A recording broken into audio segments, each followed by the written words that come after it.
Hello everyone, welcome back to a online solution. कैसे हैं आप लोग? आपका खुशामदीद इस चैनल पे दोबारा से। तो आज हम क्लास 10th बिहार बोर्ड का इंपोर्टेंट सब्जेक्टिव क्वेश्चन गेस लाया हूं। यहाँ पे कुछ इंपोर्टेंट सब्जेक्टिव क्वेश्चन है और ग्रामर का भी सवाल यानी कि कवायद का भी सवाल है जो कि आपको इंपोर्टेंट है और वो सवाल आपको याद होना चाहिए। अगर आपको याद नहीं तो याद कर लीजिएगा जरूर से।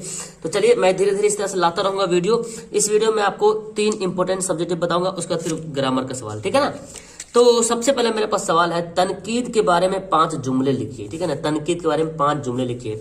देखिए, तनकीद किसको कहते हैं?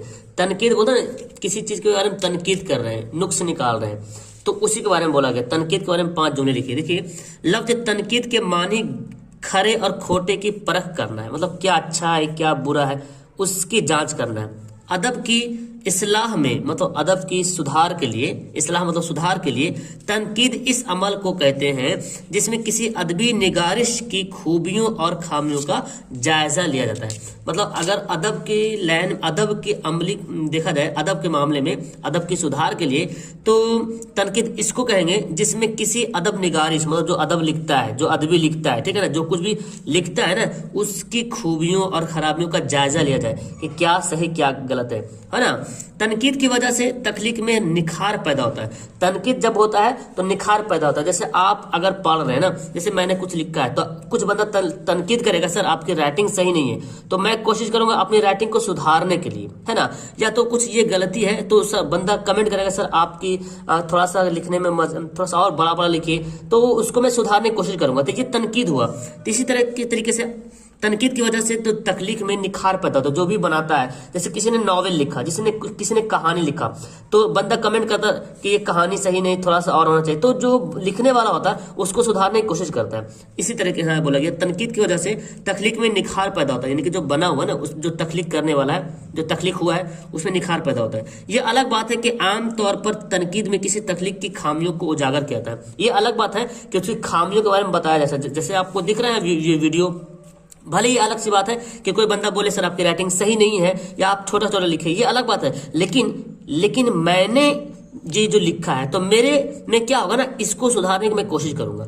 यही तनकीद के फायदे हो रहे हैं। जबकि किसी अदबी तख्लीक की खूबियों को उजागर किया जाता है और ये तनकीद की ही रिम्ज में आता है ना। तो क्या बोला, किसी तख्लीक की अदबी खूबियों को उजागर किया जाता है। अदब जो अदबी मामले, उसको खूबियों को उजागर किया जाता है और ये तनकीद के रमजे में आता है, मतलब उसी के अंतर्गत आता है, ठीक है। तो ये तनकीद के बारे में जुमला लिखना है। इस तरह से आप अपने कॉपी पे छापिए इसको अच्छी तरीके से और लिखिए। चलिए अगला सवाल, ये देखिए, ड्रामा की मुख्तसर तारीफ कीजिए। ड्रामा समझ रहे हैं ना, जो ड्रामा नाटक होता है ना, उसी के बारे में बोला गया ड्रामा। देखिए, उर्दू की नसरी अदब में नसर कहते हैं जो सब्जेक्टिव होता है, जो लिखा होता है।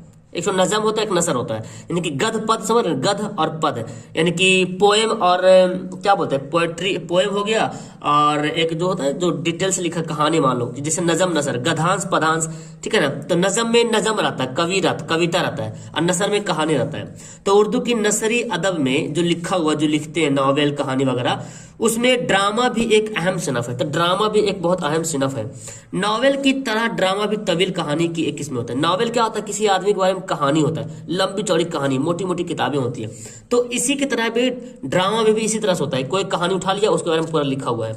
जिस तरह नॉवेल में किसी मुआसरे या खास माहौल पर कहानी की शक्ल में मुख्तलिफ रवैये, मुख्तलिफ जाये से रोशनी पड़ती है। मतलब किसी, अगर कोई नॉवेल है तो नॉवेल में क्या होता है, कोई मुआसरा हो, कोई मुआसरा लिखा हुआ है, कोई सामाजिक या कोई खास माहौल पर कहानी की शक्ल में मुख्तलिफ जावे, अलग अलग विभिन्न प्रकार के जो है ना, उस पर रोशनी पड़ती है, मतलब उस पर प्रकाश डालता है लोग, है ना। इसी तरीके से ड्रामा में भी एक तवील कहानी पेश किया जाता है। ड्रामा में भी एक लंबी कहानी होता है जो बताया जाता है, पेश किया जाता है, और किरदारों के जरिए इसकी नकलो हरकत के मुआसरे और माहौल को अक्कासी होती है।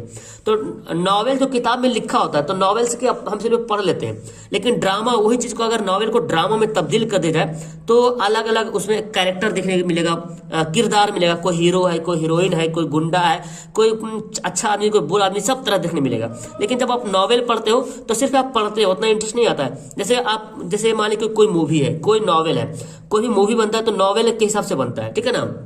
तो नॉवेल निगार जो होता है वो नॉवेल लिख दिया है, अब उसी पे कोई मूवी बना दिया, कोई फिल्म बना दिया। तो नॉवेल में कोई कहानी है, किरदार को जो किरदार निभा रहा, कोई एक्टर है, कोई एक्ट्रेस है, कोई भी तो उसका किरदार अदा करता है। तो एक क्या होता है, इस तरह से नकलो हरकत की मुआसरे और माहौल का अक्कासी करता है, नकल करता है, हरकत करता है। कोई हंसता है तो हंसते हुए दिखाता है, कोई रोता हो तो रोते हुए दिखाता है। लेकिन नॉवेल तो खड़ी हम पढ़ लेते हैं ना कि हाँ उसने हंसा, उसने रोया, लेकिन देख तो नहीं रहे। लेकिन ड्रामा में क्या होता है, कोई बंदा अगर हंसने का उसका रोल है तो वहां पे हंसेगा, उछलेगा, मारेगा, पीटेगा, इस तरह से। तो बोला गया इसकी नकलो हरकत से मुआसरे और माहौल की अक्कासी होती है। फर्क सिर्फ इतना है कि ड्रामा स्टेज पर अफराद किस्सा अमली मुजाहरा करते हुए नजर आता है। तो नॉवेल में क्या है ना, सिर्फ हम पढ़ लेते हैं, लेकिन ड्रामा में क्या होता है, स्टेज पर परफॉर्मेंस करना पड़ता है। ये तो है ड्रामा का मतलब, है ना। कोई भी स्टेज है उस पर क्या होता है, परफॉर्मेंस करना पड़ता है। तो आपको ऑब्जेक्टिव में भी देखने को मिला होगा, ड्रामा के जो स्टेज के एक सवाल आता है। तो ये सवाल देखिए, इस तरह से आप पढ़ेंगे तो ऑटोमेटिक याद हो जाएगा। कोई भारी सी कोई बात ही यहाँ पे नहीं लिखी हुई है, एकदम सिंपल सा, सरल, एकदम सहल जबान में लिखी हुई। आगे सवाल, ये वाला सवाल देखिए, क्या बोला गया, तनकीद नजीर अहमद से अपनी वाकफियत का इजहार कीजिए। मतलब नजीर अहमद के बारे में बताइए कि नजीर अहमद के बारे में आप क्या जानते हैं, ठीक है ना। नजीर अहमद से अपनी वाकफियत का इजहार कीजिए। देखिए, उर्दू नॉवेल की तारीख में नजीर अहमद ऐसे निगार थे जिनको उर्दू नॉवेल का बानी कहा जाता था। बानी मतलब संस्थापक, है ना, स्टैब्लिशर जो होता है, स्टैब्लिश करने वाला। यानी कि उर्दू नॉवेल की तारीख में अगर देखा जाए, इतिहास में, तारीख मतलब इतिहास, उर्दू नॉवेल के इतिहास में नजीर अहमद एक ऐसे नसर निगार थे, जो लिखने वाले थे, जिनको उर्दू नॉवेल का बानी कहा जाता है। तो एक यहाँ पे ऑब्जेक्टिव बन जाएगा कि उर्दू नॉवेल का बानी किसको कहा जाता है, नजीर अहमद को, ठीक है। बानी मतलब संस्थापक। नजीर अहमद, अब देखिए नजीर अहमद के बारे में बताना है। तो नजीर अहमद की पैदाइश 1836 में हुई, जिला बिजनौर के कस्बा अफजलगढ़ में हुई थी। ऑब्जेक्टिव आपको क्लियर हो जाएगा कि उनकी पैदाइश 1836 में हुई थी, कहाँ, बिजनौर में, जिला कस्बा बिजनौर, जिला कस्बा अफजलगढ़ में हुई थी। वालिद का नाम सादत अली था, क्या था, सादत अली। नजीर अहमद का खानदानी सिलसिला एक बुजुर्ग अब्दुल गफूर आजम पूरी से मिलता है। मतलब नजीर अहमद का जो खानदानी सिलसिला है, जो बोलते हैं खानदान चलते आ रहा, तो एक बुजुर्ग थे अब्दुल गफूर आजम पूरी से, उससे मिलता है। और ये जो आजम पूरी थे, शाह अब्दुल कुद्दूस, ठीक है, अब्दुल कुद्दूस गंगोही के खुलफा में थे। मतलब खुलफा समझ रहे हैं, खलीफा की जमा खुलफा है, ठीक है ना। तो ये जो आजम पूरी थे, ये शाह अब्दुल कुद्दूस गंगोही के खुलफा में थे, उनके खलीफा थे। नजीर अहमद की इब्तदाई तालीम गांव के मकतब में हुई, फिर आला तालीम के लिए दिल्ली चले गए, फिर कानपुर में मदारिस के डिप्टी इंस्पेक्टर हुए। कानपुर के मदारिस की क्या हुए, डिप्टी इंस्पेक्टर। कौन इंस्पेक्टर, डिप्टी इंस्पेक्टर। और अमली दुनिया में, इसीलिए इल्मी दुनिया में डिप्टी नजीर अहमद के नाम से जाने लगे। मतलब क्या, उनका क्या था ना, एक मदारिस में डिप्टी इंस्पेक्टर बने, तब से जो है उनका नाम जो है ना, डिप्टी नजीर अहमद के नाम से जाने लगे, ठीक है ना, लोग उसको पहचानने लगे, ठीक है। ये हो गया आपका किताब वाला जो सवाल है। अब हम कुछ कवायद की ओर बढ़ते हैं। ये देखिए, वाहिद जमा जिद इज़्दाद या मुहावरा को फरामोश नहीं किया जा सकता, ठीक है ना, क्योंकि ये भी सवाल बहुत बार आता है। वाहिद जमा देखिए, उस्ताद की जमा क्या है, असातिज़ा। फायदा की जमा क्या है, फवायद। किस्सा की जमा क्या है, कसस। मर्ज की जमा क्या है, अमराज। वस्फ की जमा क्या है, औसाफ। खत की जमा क्या है, खुतूत। कौल की जमा क्या है, अकवाल। तोहफा की जमा क्या है, तहाइफ। याद है, याद नहीं तो याद कर लीजिएगा। देखिए, कभी कभी आपको जिन्स बताने के आता है, मतलब या तो जुमला लिखने बोलेगा, तो नहीं, ये तो बहुत कम पूछता है। जिन्स ज्यादा ऑब्जेक्टिव में आता है कि हालत की जिन्स क्या है, दाग क्या है, तज़कीर है कि तानिस है, या मुजक्कर है कि मुअन्नस है। ये तानिस को ही मुअन्नस बोला जाता है, ठीक है ना, तानिस को मुअन्नस बोलते हैं और तज़कीर को मुजक्कर बोलते हैं। तो ये तो समझ रहे हैं ना, स्त्रीलिंग पुल्लिंग। देखिए, हालत क्या है, तानिस है, क्योंकि देखिए जुमला कैसे बनेगा, मेरी हालत अच्छी है, मेरा हालत नहीं बल्कि मेरी हालत अच्छी है। दाग तज़कीर है, कपड़ा में दाग लग गया, लग गई नहीं, दाग लग गया। खुशबू तानिस है, खुशबू आ रही है, फूलों की खुशबू आ रही है, खुशबू आ रहा नहीं बोल सकते ना। शरबत जो पीते हैं, शरबत, ये क्या है, तज़कीर है। शरबत मीठा है, हाँ मीठी नहीं बोलेंगे, शरबत जो है मीठा है। इजाजत, मुझे इजाजत मिली, है ना, मुझे इजाजत मिल गई है, तानिस है ये। मोती क्या है, मोती चमकता है, इसलिए क्या ये तज़कीर है। ओके, अब बताना है आपको, ये देखिए मुहावरा बताना है। ये भी, इसको भी नहीं भूल सकते हम, क्योंकि ये भी सवाल पूछता है। ये तो डायरेक्ट 5 नंबर वाला सवाल में आता है कि मुहावरा लिखिए। देखिए, बाल बाल बचना मतलब नुकसान से साफ बचना, मतलब बाल बाल बचे हम, मतलब मरने से बचे, मतलब नुकसान होने वाला था बच गए, नुकसान से साफ बचना। लोहे के चने चबाना मतलब क्या होता बाबू, मुश्किल काम करना, कठिन काम करना। हाशिया चढ़ाना, हाशिया चढ़ाना मतलब किसी बात को बढ़ा चढ़ा कर कहना, बोलते हैं ना, किस छोटी सी बात को बढ़ा चढ़ा कर बोल रहे हैं, इसको हाशिया कहना होता है। हाशिया चढ़ाना। आंख चुराना, नजर चुराना, आंख चुरा रहे हो तो मतलब नजर चुरा रहे हो। पगड़ी उछालना, बेइज्जत करना, बोलते हैं ना, उन्होंने अपनी बाप कि पगड़ी उछाल दी, मतलब बेइज्जत की। अब ये है जिद इजदार, दैट्स वेरी इंपॉर्टेंट एंड ये तो बहुत कम है, इससे ज्यादा आपको याद करने की कोशिश करना है। देखिए क्या है ना, अजाब की जिद क्या है, सवाब। हलावत की जिद क्या है, तरशी। ठीक है ना। जदीद की जिद क्या है, कदीम। खुर्द की जिद क्या है, कलाम। और जलवत की जिद क्या है, खलवत। जलवत मतलब होता है ना ये चंद्र ग्रहण और सूर्य ग्रहण, उसी तरह से। किल्लत की जिद क्या है, कसरत। हरारत की जिद क्या है, बरोदत।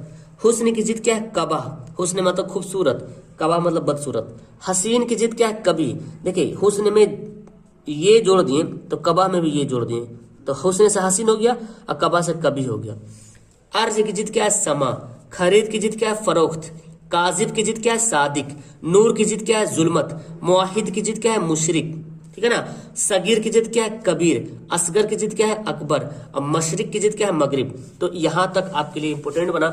ये वीडियो कैसे लगी आपको मुझे बताना, और इस तरह से मैं और कोशिश करूंगा आपको वीडियो इस तरह से लाते रहूं ताकि आपका याद होते रहे। और गेस क्वेश्चन, गेस टाइप का ही इंपोर्टेंट क्वेश्चन मैं आपको प्रोवाइड करूंगा, डोंट वरी। तो वीडियो मजा आया तो वीडियो को लाइक करना। आप किसी भी हो, लेकिन ये बिहार बोर्ड का स्पेशल, लेकिन ग्रामर तो सभी के लिए बराबर है, चाहे कोई भी बोर्ड हो, सभी के लिए ग्रामर जो है बराबर हो। तो पहली बार चैनल पे आ रहे हो तो चैनल को सब्सक्राइब कर लीजिएगा। दोस्तों को भी बता दीजिएगा भाई यहाँ पे अच्छी तरीके से तैयारी चल रही है, आप भी यहाँ पे आ जाए, ज्वाइन हो जाए। ओके, और वीडियो को लाइक वाइक करें। ओके, मिलते हैं नेक्स्ट वीडियो में। आप मुझे कमेंट करके जरूर बताइएगा कि आपको ये वीडियो कैसी लगी। Okay, that's all, thank you everyone, खुदा हाफिज, बाय।